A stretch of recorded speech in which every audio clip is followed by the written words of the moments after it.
Dear students, Keshav Study Point में आपका हार्दिक अभिनंदन। और मैं लेकर के आया हूँ 2022 का वन वर्ड का जो है आपके लिए प्रैक्टिस सेट है, और वो सभी जो कि बोर्ड एग्जाम में आए हुए हैं। तो देखिए यहाँ पर बिना टाइम बिताए हुए हम स्टार्ट करते हैं। पहला, यानी कि one who takes the bright side of a thing is called. यानी कि वन हु, एक जो, takes the bright side of a things is called, यानी कि जो किसी वस्तु के बारे में या किसी के बारे में जो है क्या है, सही पक्ष लेता है, मतलब सही सोचता है, उसको क्या कहते हैं। तो देखिए यहाँ पर ब्राइटर है, ब्रेंगटन है, ऑप्टिमिस्ट है, पेसिमिस्ट है। तो देखिए ब्राइटर का मतलब आप जानते हैं उज्जवल होता है, और ये ब्राइटन है, ब्राइटन यहाँ कोई वर्ड नहीं है। और ऑप्टिमिस्ट जो होता है वो आशावादी होता है, और पेसिमिस्ट जो होता है वो निराशावादी होता है। तो किसी के बारे में जो सही पक्ष लेगा उसको क्या बोलते हैं, ऑप्टिमिस्ट, यानी कि सही पक्ष लेने वाला जो होता है, मतलब आशावादी। क्या हो गया इसमें, आशावादी। उसके बाद में सेकंड है हमारा गवर्नमेंट बाय वन पर्सन, यानी कि एक व्यक्ति द्वारा सरकार है, एक व्यक्ति द्वारा सरकार। तो देखिए इसमें क्या है, डेमोक्रेसी, ये तो प्रजातंत्र होता है ब्यूरोक्रेसी ये कोई वर्ड नहीं है। और यहाँ पर अरिस्टोक्रेसी और ऑटोक्रेसी। तो आपको जो सही लगाना है, तो दूसरे का जो हमारा सही जवाब होगा, यानी कि चौथा ऑप्शन हमारा बिल्कुल सही होगा, ऑटोक्रेसी। क्या होता है, ऑटोक्रेसी जो है हमारा दूसरे का जो है सही जवाब होगा। ठीक है, निरंकुशता, इसको क्या बोलते हैं, ऑटोक्रेसी, यानी कि निरंकुशता। उसके बाद देखिए हम तीसरा है हमारा the country ruled by a king. The country ruled by a king, यानी कि यहाँ तीसरा ऑप्शन है राजा द्वारा। यहाँ पर क्या है, राजा द्वारा जो है, राजा द्वारा शासित देश। तो उसको देखिए क्या बोलेंगे, डेमोक्रेसी, मोनर्ची, मैट्रिर्ची और ओलिगर्ची। तो यहाँ पर देखिए डेमोक्रेसी है, यहाँ पर क्या है, डेमोक्रेसी यानी गणतंत्र या लोकतंत्र या प्रजातंत्र कह सकते हैं। और मोनर्ची होता है राजशाही, मोनर्ची मतलब राजशाही होता है। और मैट्रिर्ची होता है हमारा जो है मातृसत्ता। और यहाँ पर क्या होता है, ओलिगरेची होता है कुलीन तंत्र, या क्या होता है, कुलीन तंत्र। तो हमें तीसरे का जो सही जवाब देना होगा वो ऑप्शन नंबर हमारा 2 सही हो जाएगा, मोनर्ची। क्या हो जाएगा, मोनर्ची, यानी कि राजशाही। क्या हो जाएगा, राजशाही। भाई राजा द्वारा होगा तो राजशाही ही होगा। ठीक है, आप जानते हैं अच्छी तरीके से। इसके बाद में देखिए चौथा है हमारा one who abandons his religious faith is an. ठीक, तो इसका पहला ऑप्शन है हमारा, देखिए पहले इसका मतलब समझेंगे, हिंदी मतलब क्या होगा हमारा चौथे का, यानी कि जो व्यक्ति, वन हु एबंडेंस त्याग देता ही रिलीजियस, अपने विश्वास के, फेथ यानी कि विश्वास को, इजैन, उसे क्या कहते हैं, यानी जो व्यक्ति अपने धार्मिक विश्वास को त्याग देता है वह क्या होता है, एथिस्ट, अपोस्टेट, इनफिडल और ऑप्टिमिस्ट। तो देखो एथिस्ट किसे कहते हैं, तो एथिस्ट कहते हैं नास्तिक को। और अपोस्टेट क्या होता है, धर्म त्यागी होता है। क्या होता है, धर्म त्यागी। और इनफिडल कहते हैं काफिर। क्या कहते हैं, इससे काफिर। और ऑप्टिमिस्ट होता है हमारा, क्या होता है, ऑप्टिमिस्ट का मतलब होता है आशावादी। तो आप जो है चौथे का सही जवाब लगाएंगे, यानी कि आपको मालूम पड़ गया जो तीसरा ऑप्शन है हमारा इनफिडल। क्या है, तीसरा इनफिडल। तो इसमें हो गया काफिर। क्या हो गया, काफिर। इस चौथे का जो है हमारा सही जवाब हो गया। उसके बाद में पांचवा है under favour to place one's relatives in lucrative post is called. तो under favour to place one's relatives in lucrative post is called. तो इसके लिए देखो इसका क्या होगा, यानी कि जो है under favour of place one's या वंस रिलेटिव, यानी जो अपने रिश्तेदारों को आकर्षक पदों पर रखने के लिए देगा अनुग्रह को क्या कहा जाता है। तो देखिए यहाँ पर कैस्टिज्म और इंडिविजुअलिज्म और सेकुलरिज्म और नेपोटिज्म। तो इसमें देखिए पांचवें का जो है सबसे पहले का है कास्टिज्म। कास्टिज्म का मतलब होता है जातिवाद, यानी कास्ट से बना है कास्टिज्म। और कास्टिज्म का मतलब होता है जातिवाद। और इसका मतलब इंडिविजुअलिज्म, इसका मतलब होता है व्यक्तिवाद। और इसमें सेकुलरिज्म, इसका मतलब होता है धर्मनिरपेक्षता। और इसका नेपोटिज्म का मतलब होता है भाई भतीजावाद। तो इसके लिए इसका जो सही जवाब होगा हमारा 5 में का जो है सही जवाब होगा हमारा चौथा ऑप्शन बिल्कुल ठीक होगा, यानी नेपोटिज्म। क्योंकि इसने इसमें कहा है कि जो अपने रिश्तेदारों को आकर्षक पदों पर रखने के लिए दिए गए निगरों को क्या कहा जाता है, जो अपने रिश्तेदारों को रखे, कहते नहीं उसके तो रिश्तेदार है इसलिए उसने उसको सबको लगा दिया। ठीक है, तो इसको बोलते हैं नेपोटिज्म, भाई भतीजावाद जो होता है। ठीक है, उसके बाद में हमारा छठा है that which can not be corrected is called. That which can not be corrected is called, तो देखिए इसको बोलेंगे यानी कि that which can not be corrected, जिससे सुधारा ना जा सके, जिससे सुधारा ना जा सके, कैन नॉट है, तो जिसे सुधारा ना जा सके उसे क्या कहेंगे, तो इनकरेक्टेबल या करेक्टिबल, और इनको इनकरेक्टेड या फिर इनकरेजिबल। तो इसको देखिए क्या क्या कहेंगे, इसको देखिए, देखो पहला है इनका सबका मतलब जो है इसका भी मतलब गलत होता है, इसका भी मतलब गलत होता है, तीसरा ऑप्शन इसका भी मतलब गलत होता है, और इनकरेजिबल, और ये यहाँ पर जो है इसको बोलते हैं असुधार्य, जिसको सुधारा ना जा सके। तो देखिए इसमें छठे का जो ऑप्शन होगा हमारा जो है हमारा ये है इनकरेजिबल हो जाएगा। ठीक है, और सुधार्य, जिसको सुधारा ना जा सके। ठीक है, ये हो गया हमारे 6 हो गए। और इसके बाद में हम 2022 के बाद में अब हम देखते हैं 2023 की एक्सरसाइज। मैं समझता हूँ कि वीडियो आपको पसंद आ रही होगी, एक बात समझ में आ रही होगी, तो साथ साथ वीडियो को लाइक करते हुए चले और शेयर भी करते हुए चले। इसी तरीके से आप देखते हैं हम 2023 की। तो देखिए 2023 में देखेंगे जो वन वर्ड आए हैं उनको सभी को देखना बड़े अच्छी तरीके से और समझना है, जिस तरीके से हमने 2022 के बड़े अच्छी तरीके से समझे। ठीक, अब देखिए इसमें a person who does not believes in the existence of God, यानी कि इसका मतलब है वह व्यक्ति जो ईश्वर के अस्तित्व में विश्वास नहीं करता, यानी कि believes in the existence of God, अस्तित्व में, यानी भगवान के जो अस्तित्व में जो विश्वास नहीं करता, तो उसको क्या कहते हैं, ईगोटिस्ट या एल्ट्रिस्ट या एथिस्ट या पे एमिग्रांट। तो देखिए यहाँ पर जो एगोस्ट का मतलब होता है अहंकारी होता है, और इसके बाद में अल्ट्रिस्ट। ठीक है, और इसके बाद में देखिए जिसे मतलब अहंकार होता है उसको एगोटिस्ट बोलते हैं, और यहाँ पे अल्ट्रिस्ट है, ये शायद कोई वर्ड नहीं होता। और इसके बाद में एथिस्ट, एथिस्ट का मतलब आप जानते हैं इसको नास्तिक बोलते हैं, और इमिग्रांट इसको आप प्रवासी बोलते हैं। ठीक है, तो इसमें से फर्स्ट का जो 23 का जो होगा हमारा, यानी कि तीसरा ऑप्शन बिल्कुल हमारा करेक्ट हो जाएगा, यानी कि एथिस्ट। और एथिस्ट का मतलब होता है नास्तिक, मतलब जो ईश्वर में विश्वास नहीं रखता है। ठीक है, ये आपके समझ में आ गया होगा। इसके बाद में है हमारा उसके पश्चात हमारा दूसरा है डिसलाइक ऑफ। देखिए इसमें हो गए, अब ये दूसरा हमारा डिसलाइक ऑफ और एवर्सन टू मैरिज इज। देखिए डिसलाइक कहते हैं नापसंद करना, मतलब पसंद ना करना, नापसंद करना, ऑफ और एवर्शन टू मैरिज इज। तो यहाँ पे विवाह के प्रति नापसंदगी या फिर क्या कहते हैं घृणा, या फिर घृणा करना। तो देखिए उसके लिए क्या कहेंगे, मोनोगेमी या मिजोगेमी या पॉलीगेमी या वाइगेमी।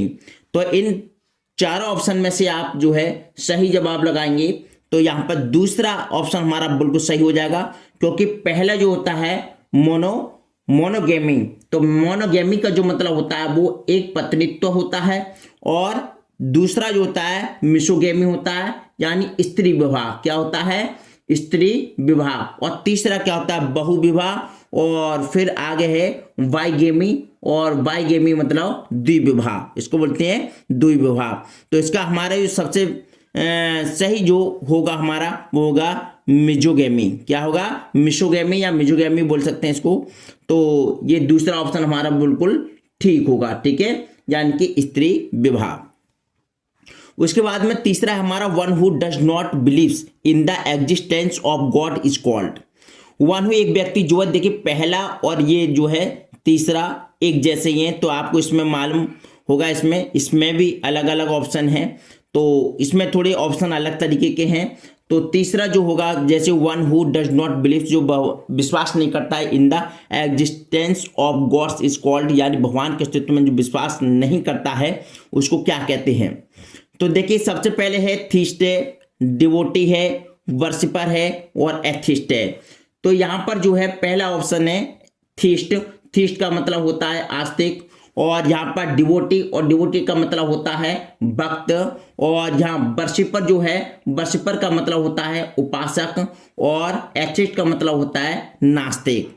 तो हमारे तीसरा जो होगा, इसका सही जो आंसर होगा हमारा, यानी कि क्या हो जाएगा, नास्तिक हो जाएगा। क्या हो जाएगा, नास्तिक, यानी कि चौथा विकल्प हमारा बिल्कुल ठीक होगा। इसके पश्चात हमारा चौथा है a selfish person who always thinks of himself is called. यानी कि इसका मतलब है कि स्वार्थी व्यक्ति जो हमेशा अपने बारे में ही, ए थिंक ऑफ हिमसेल्फ, जो अपने बारे में ही कहता है, उसको क्या कहते हैं। तो यहाँ ड्रैगिस्ट, लैरिसिस्ट और ड्रामाटिस्ट और इगोइस्ट। तो यहाँ चौथे का जो सही ऑप्शन होगा हमारा, चौथा होगा, यानी कि इगोइस्ट कहते हैं। क्या कहते हैं, इगोइस्ट। क्योंकि इसमें जो पहला है ड्रगिस्ट जो है, इसको बोलेंगे दवा विक्रेता। ड्रग होता है ड्रगिस्ट क्या होता है, दवा विक्रेता होता है।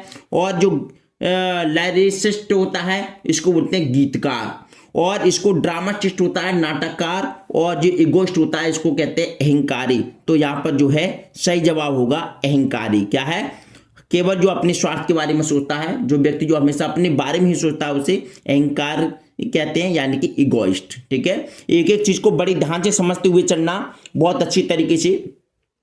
उसके पश्चात देखिए पांचवा है government by the rich is called. Government by the rich is called, यानी कि इसका मतलब है गवर्नमेंट कहते हैं सरकार को, यानी कि अमीरों द्वारा, जो रिच यानी अमीरों द्वारा जो सरकार होती है, उसको क्या कहा जाता है। तो अमीरों द्वारा जो सरकार होती है, उसको क्या कहा जाता है। तो देखिए यहां पर कहता है एरिस्टोक्रेसी और प्लूटोक्रेसी और ब्यूरोक्रेसी और ऑटोक्रेसी। तो सबके देखिए अलग अलग मतलब क्या होंगे। जो पांचवा है हमारा, तो यहाँ पर ऑटोक्रेसी, इसका मतलब है अभिजात वर्ग। और ये है हमारा प्लूटोक्रेसी, इसको बोलते हैं धनिक तंत्र। और यहाँ ब्यूरोक्रेसी, इसको बोलते हैं नौकरशाही। और ऑटोक्रेसी, इसको बोलते हैं निरंकुशता। तो हमारा जो है 5 में का जो सही जवाब होगा, वो होगा फर्स्ट ऑप्शन, यानी एरिस्टोक्रेसी। क्या होगा, एरिस्टोक्रेसी, यानी अभिजात वर्ग, मतलब धनी लोगों की सरकार। यहां पर फिर 6 है हमारा one who seize the dark side of a thing is called. One who, एक जो सीज देखता है द डार्क, अंधेरा साइड ऑफ ए थिंग है, यानी कि यहां पर जो छठे का सही, यानी जो किसी चीज के अंधेरे पक्ष को देखता है, जो केवल अंधेरे पक्ष को देखता है, उसको ऑप्टिमिस्ट और पेसिमिस्ट या डार्की या होपलेस, तो उसको क्या कहते हैं। तो इसका छठे का जो हमारा सही जवाब होगा, इसका होगा हमारा दूसरा, यानी पेसिमिस्ट। देखिए ऑप्टिमिस्ट क्या होता है, ऑप्टिमिस्ट कहते हैं आशावादी। ऑप्टिमिस्ट का मतलब क्या होता है, आशावादी। और दूसरा है पेसिमिस्ट, इसको बोलते हैं निराशावादी। यहाँ पर अंधेरे से मतलब है जो हमेशा नकारात्मक सोचता है, उसको कहते हैं पेसिमिस्ट, है निराशावादी। और डार्की होता है अंधेरा, और होपलेस होता है निराशाजनक। ठीक है, ये आपके सारे समझ में आ गए होंगे अच्छी तरीके से। और साथ साथ वीडियो को लाइक करते हुए चले आप। इसके बाद में हमारा देखिए 7वां है foreigner who settles in a country is called. यानी foreigner who settles in a country is called. तो 7वें का जो है, यानी किसी देश में बसने वाला, वन फॉरेनर यानी विदेशी जो है, यानी किसी देश में बसने वाला विदेशी जो है, किसी देश में जो बसने वाला विदेशी है, उसको क्या कहा जाएगा। जो इमिग्रांट, एलियन, विजिटर, तो उसको क्या कहा जाएगा। तो 7वें का सही जवाब होगा हमारा जो है इमिग्रांट कहा जाएगा। देखिए कैसे, यहाँ इमिग्रांट जो है, पहला जो है हमारा इमिग्रांट है, आई से स्टार्टिंग है और यहाँ ई से स्टार्टिंग है। तो जो पहला जो है आई से जो स्टार्टिंग है, उसको बोलते हैं अप्रवासी। क्या बोलते हैं, इसको अप्रवासी बोलते हैं। और यहाँ पर जो है इमिग्रांट है, इसको प्रवासी बोलते हैं। और जो एलियन का मतलब क्या होता है, विदेशी होता है। और चौथा जो है विजिटर, इसको बोलते हैं आगंतुक। क्या बोलते हैं, आगंतुक। तो जो हमारा सही जवाब जो होगा वो कौन सा होगा हमारा, तो इसमें यानी कि सेकंड ऑप्शन बिल्कुल ठीक होगा। इसका मतलब होगा प्रवासी, यानी कि इमिग्रांट। ठीक है, इसके बाद में 2023 के बाद में अब हम 2024 21 साल की तरफ चलते हैं। और ये वीडियो अगर आपको पसंद आ रही तो प्लीज साथ साथ वीडियो को लाइक करते हुए चले और कमेंट और शेयर करते हुए भी चले। अब देखो ये 2024 की एक्सरसाइज है और 2024 की एक्सरसाइज का पहला सेंटेंस हमारा allowance due to a wife from her husband on separation is. तो इसका मतलब है अलाउंस ड्यू टू है जो यानी कि allowance due to a wife यानी जो पत्नी के लिए यानी पति से अलग होने पर है, फ्रॉम हर हस्बैंड अपने पति से अलग होने पर, ऑन सेपरेशन इज यानी पति से अलग होने पर पत्नी को मिलने वाला जो भत्ता है उसे क्या कहते हैं। तो यहाँ पर देखिए मैट्रिमनी, पैट्रिमनी, एलिमनी और यहाँ कलमनी। तो यहाँ पर देखिए मैट्रिमनी का मतलब क्या होता है, पहला ऑप्शन जो है हमारा यानी कि इसका मतलब होता है विवाह, क्या होता है विवाह, और दूसरा होता है हमारा पैतृक संपत्ति है पैट्रिमनी, पैतृक संपत्ति। तो इसका तो ये ऑप्शन हो ही नहीं सकता है। और इसका मतलब यहाँ है एलिमनी, तो एलिमनी का मतलब होता है गुजारा भत्ता, क्या होता है गुजारा भत्ता। और फिर यह होता है कलमनी का मतलब होता है निंदा करना। तो आपको मालूम पड़ गया जब पति से अलग होने पर जो पत्नी को मिलने वाला जो भत्ता है वो क्या कहलाएगा, गुजारा भत्ता कहलाएगा। यानी कि ऑप्शन नंबर हमारा क्या हो जाएगा, हमारा तीसरा ऑप्शन हमारा बिल्कुल सही हो जाएगा, एलिमनी। क्या हो जाएगा, एलिमनी। ठीक। अब देखिए यहां पर government by one person is called, government यहां पर है government by one person is called यानी जो है दूसरे का एक व्यक्ति द्वारा सरकार को कहा जाता है। जो गवर्नमेंट बाय वन पर्सन एक व्यक्ति को सरकार द्वारा जो कहा जाता है वो डेमोक्रेसी, अनार्ची या ऑटोक्रेसी या प्लूटोक्रेसी। तो इसमें से आप सही सही जवाब देंगे। और देखिए हमारे जो है सारे ऑप्शन हैं यहाँ पर और बड़े अच्छे तरीके से देखेंगे हम। तो government by one person is called यानी कि इसका मतलब एक व्यक्ति द्वारा सरकार को कहा जाता है लोकतंत्र, पहला हो गया डेमोक्रेसी यानी लोकतंत्र, और अनार्ची का जो मतलब होता है अराजकता, क्या होता है अराजकता। और यहाँ पे ऑटोक्रेसी इसका मतलब होता है निरंकुशता, और यहाँ पर होता है प्लूटोक्रेसी, यहाँ पर होता है धनिक तंत्र, यहाँ होता है धनिक तंत्र। तो आप इसका जो सही जवाब होगा दूसरे का जो है हमारा ऑप्शन नंबर तीसरा यानी कि ऑटोक्रेसी हो जाएगा। क्या हो जाएगा, ऑटोक्रेसी जो है सही ऑप्शन हमारा होगा दूसरे का तीसरा। ठीक है। तो देखिए इसका ऑटोक्रेसी का जो मतलब बताया था अभी आपको, क्या बताया था यहाँ पर याद रखना, इसका मतलब होता है निरंकुशता, ऑटोक्रेसी निरंकुशता। ठीक है। यानी एक व्यक्ति जो सरकार चलाए, एक ही व्यक्ति उसका मालिक हो, एक ही व्यक्ति सब कुछ हो। ठीक है। तो उसको बोलते हैं निरंकुशता, ऑटोक्रेसी। उसके पश्चात हमारा तीसरा ऑप्शन है एक government by official is called, एक गवर्नमेंट एक सरकार by official is called, official is called इसका मतलब हो गया यानी अधिकारों द्वारा सरकार को कहा जाता है, जो अधिकारी जो होते हैं उनके द्वारा जो सरकार चलाई जाती है ऑफिशियल यानी अधिकारियों द्वारा, तो उसको बोलते हैं ऑटोक्रेसी। और यहाँ पे होगा थ्योरोक्रेसी, डेमोक्रेसी और ब्यूरोक्रेसी। तो यहाँ पर ये सही जवाब देना है। देखिए पहले हम इसका मतलब देखते हैं, तीसरे का ऑटोक्रेसी होता है। तो ऑटोक्रेसी का मतलब होता है निरंकुशता, और यहाँ पर होता है थ्योरोक्रेसी का मतलब होता है धर्मतंत्र, और यहाँ डेमोक्रेसी का मतलब होता है लोकतंत्र, और यहाँ नौकरशाही का मतलब होता है यहाँ पर जो ब्यूरोक्रेसी का मतलब नौकरशाही। तो चार ऑप्शन है इसमें से, और तीसरे का जो हमारा सही ऑप्शन होगा यानी कि चौथा ही ऑप्शन हमारा बिल्कुल सही हो जाएगा यानी कि नौकरशाही। क्या हो जाएगा, नौकरशाही। ठीक है। उसके बाद में हमारा चौथा है government run by the representative of the people is called, यानी कि चौथे का देखें जो जनता के प्रतिनिधियों द्वारा, जनता के बाय द रिप्रेजेंटेटिव्स यानी प्रतिनिधियों द्वारा ऑफ द पीपल लोगों के इज कॉल्ड, उनको क्या कहा जाता है यानी जनता के प्रतिनिधियों द्वारा संचालित सरकार को क्या कहा जाता है, ये आप लोग अच्छी तरीके से जानते होंगे हैं बहुत अच्छे तरीके से।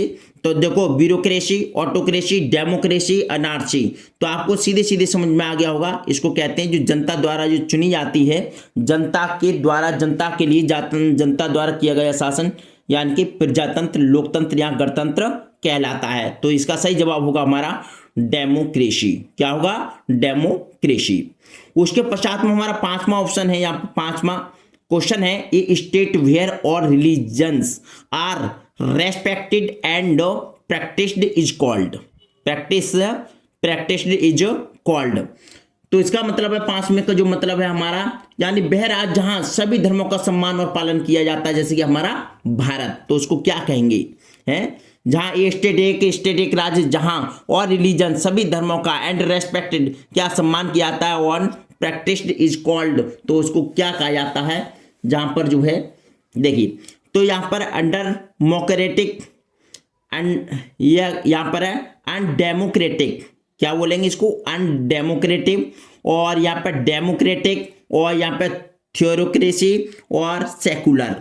तो देखिए पहला जो 5 में का जो पहला ऑप्शन है तो इसको बोलेंगे अलोकतांत्रिक, क्या बोलेंगे इसको, अनडेमोक्रेटिक अलोकतांत्रिक, और डेमोक्रेटिक लोकतांत्रिक, और यह का थियोक्रेसी या धर्मतंत्र बोलेंगे इसको, और इसको बोलेंगे सेकुलर को बोलेंगे धर्मनिरपेक्ष, क्या बोलेंगे इसको, धर्मनिरपेक्ष। तो देखिए इसका जो 5 में का जो सही जवाब होगा हमारा धर्मनिरपेक्ष यानी कि सेकुलर, क्या हो जाएगा हमारा सेकुलर, आंसर हमारा बिल्कुल ठीक होगा। इसके बाद में छठा ऑप्शन है हमारा वन हु लुक्स, एक जो दिखाई देता है at the dark side of things is called, देखिए पीछे भी आया था ये और अभी आपने सीखा है। तो देखिए एक जो होता है यानी कि जो चीजों के अंधेरे पक्ष को देखता है या जो नकारात्मक देखता है, जो नकारात्मक सोचता है, ठीक है, तो उसको क्या कहते हैं, देखिए ऑप्टिमिस्ट, उसको ऑप्टिमिस्ट या ब्रैंकटन या ब्राइटन या पेसिमिस्ट। तो उसके लिए देखो पहले का पहले मतलब देखेंगे, यहाँ पर जो पहले का जो मतलब है वो क्या है, देखिए ऑप्टिमिस्ट का मतलब होता है आशावादी है, और ब्राइटन का मतलब होता है चमकाना, और इसका मतलब होता है ब्राइटन का मतलब होता है उज्जवल होना, और पेसिमिस्ट का मतलब होता है निराशावादी। तो आप अच्छी तरीके से समझ गए होंगे कि इसका ऑप्शन जो है हमारा कौन सा होगा, यानी कि चौथा ऑप्शन यानी कि निराशावादी होगा, जो नकारात्मक या निराश रूप से दिखता है, ठीक है। और one who takes the bright side of a thing is called, one who takes the bright side of things called, ये वन हु टेक, यहाँ पर लुक से यहाँ पर टेक से बस इतना अंतर है, और यहाँ ब्राइट या डार्क, तो इसका अपोजिट हो जाएगा, आपको पता ही है। तो one who takes the bright side of things is called, तो साथ में का हमारा जो किसी चीज को यानी कि सकारात्मक रूप से दिखता है उसे कहते हैं ब्राइटनर या ब्रैंकटन या ऑप्टिमिस्ट या पेसिमिस्ट। देखिए ये 2023 में भी आया था और ये इसमें भी आ गया, तो इसका मतलब वेरी इंपॉर्टेंट है, ठीक है। तो इसमें जो है 7 में का जो सही जवाब होगा हमारा तीसरा ऑप्शन यानी कि ऑप्टिमिस्ट बिल्कुल सही होगा, ऑप्टिमिस्ट। ये 2022 में सबसे पहले नंबर पे आया था, आप वीडियो को देखना 2022 में आया था, क्योंकि यही हमारे रिपीट होते हैं अधिकतर जो पिछले साल में आए हुए हैं, तो इसलिए इस वीडियो को अच्छे तरीके से देखना समझना है। अगर एक बार में समझ में नहीं आते हैं तो दोबारा वीडियो को आप देख सकते हैं। और ये सभी हमने जो 2022 और 2023 और 2024 के एक ही वीडियो में आपको सिखा दिए और समझा दिए। और अगर वीडियो आपको अच्छी लगी तो प्लीज़ वीडियो को लाइक करना और ज़्यादा से ज़्यादा आप शेयर करना और कमेंट करना, और यदि आपने चैनल को सब्सक्राइब नहीं किया है तो प्लीज़ चैनल को सब्सक्राइब भी करना। Thank you so much for watching this video. नमस्कार।